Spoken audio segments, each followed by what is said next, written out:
என் பக்தர்களே, நான் தான் ஐயப்ப சாமி வந்திருக்கின்றேன். என் பிள்ளையே, கார்த்திகை 1ஆம் தேதி நீ மாலை போடுவாய் அல்லவா? அதனால் உனக்கு பாதுகாப்பாக இருக்கவே நான் வந்துள்ளேன். பாதுகாப்பு இல்லாத இடத்தில் உன் மனைவி, பிள்ளைகள், குடும்பத்தை தனியாக விட்டுவிட்டு என் மேல் உள்ள பக்தியின் காரணமாகவும் என் தரிசனம் பெற மாலை அணிந்து கடுமையான விரதம் இருந்து மலையேறி வரும் என் பக்தனே, உனக்கு ஒரு செய்தி கூறுகிறேன், கேள்.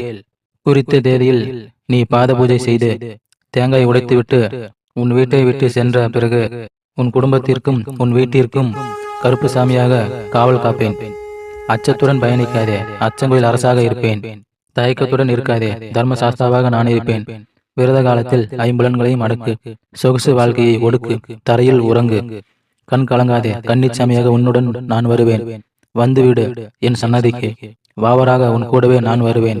பம்பையில் குளித்துவிட்டு இருமுடியை தலையில் ஏற்றி கொண்டு பம்பா கணபதியை வணங்கி ஏறு ஏறு சபரிமலை ஏறு. சொல்லு சொல்லு, ஒவ்வொரு நொடியும் சரணம் சொல். நீ உன் வீட்டிற்கு செல்லும் வரை நான் உன்னுடனே வருவேன். சாமியே சரணமையப்பா, பம்பா கணபதியே சரணமையப்பா, மஞ்ச மாதாவே சரணமையப்பா, தேவனே தேவியே தேவியே தேவனே.